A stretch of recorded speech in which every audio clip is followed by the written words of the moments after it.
घने जंगल में एक दलदल के करीब बरसों से एक चूहा और एक मेंढक रहते थे।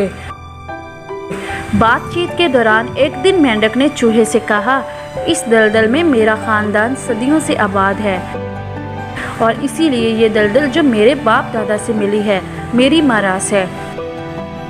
चूहा इस बात पर बहुत चिढ़ गया और इसने कहा कि मेरा खानदान भी यहाँ सैकड़ों साल से आबाद है और मुझे भी ये जगह अपने बाप दादा से मिली है और ये मेरी मिरास है।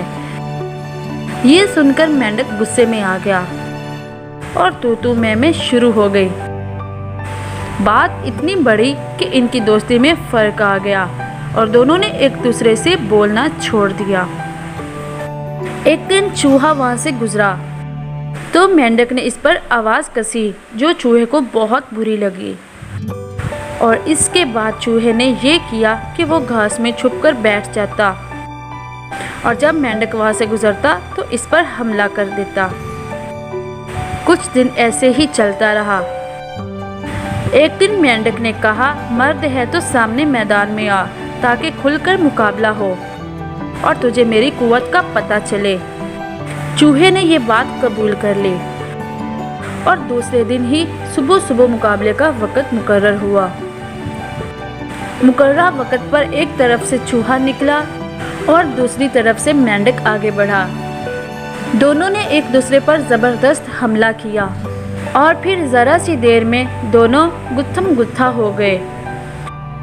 अभी ये लड़ाई जारी ही थी कि कुछ ही देर में एक उड़ती हुई चील ने देखा कि एक चूहा और मेंढक आपस में गुत्थम गुत्था हो रहे हैं।